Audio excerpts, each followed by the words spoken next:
Chrome ব্রাউজারটি চেপে ধরুন। চেপে ধরার পর অ্যাপ ইনফোতে ক্লিক করুন। অ্যাপ ইনফোতে ক্লিক করার পর স্টোরেজ শব্দটি খুঁজে বের করুন। খুঁজে বের করার পর আপনি এখানে ক্লিক করবেন। ক্লিক করার পর এখানে আপনার নিচের দিকে দেখবেন যে ক্লিয়ার ডাটা, ক্লিয়ার ডাটার গিয়ে ম্যানেজ স্পেসে ক্লিক করবেন। তারপর ক্লিয়ার অল ডাটাতে ক্লিক করবেন। তারপর এখান থেকে একটা স্ক্রিনশট নিয়ে নেবেন। তারপর ক্লিয়ার অ্যাক্সেস এর উপর ক্লিক করবেন। এরপর আপনাকে অ্যাপস থেকে বেরিয়ে যেতে হবে। বেরিয়ে আসার পর আবার ক্রোম ব্রাউজারটি ওপেন করবেন। ওপেন করার পর কিছুক্ষণ ওয়েট করবেন। ওয়েট করার পর আপনাকে আপনার জিমেইল দিয়ে কন্টিনিউ করতে হবে। কন্টিনিউ করার পর আপনাকে আপনার যে কপি করে রাখছেন, যে লিঙ্কটি কপি করে রাখছেন এটি এখানে পেস্ট করবেন। পেস্ট করে আপনাকে একটি ওয়েবসাইটে নিয়ে যাবে। ওয়েবসাইটটি এরকমই আসতে পারে, অন্য রকমই আসতে পারে।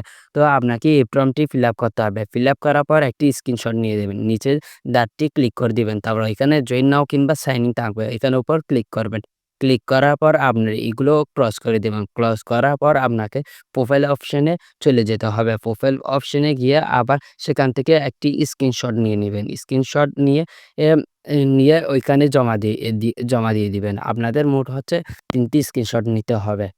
জমা দেওয়ার শেষে যদি আপনারা কাজে কোনো রকম আপনাদের সমস্যা হয় তাহলে কমেন্ট বক্সে হোয়াটসঅ্যাপ নাম্বার দেওয়া আছে, টেলিগ্রাম চ্যানেলের লিঙ্ক দেওয়া আছে, এখানে যোগাযোগ করতে পারেন।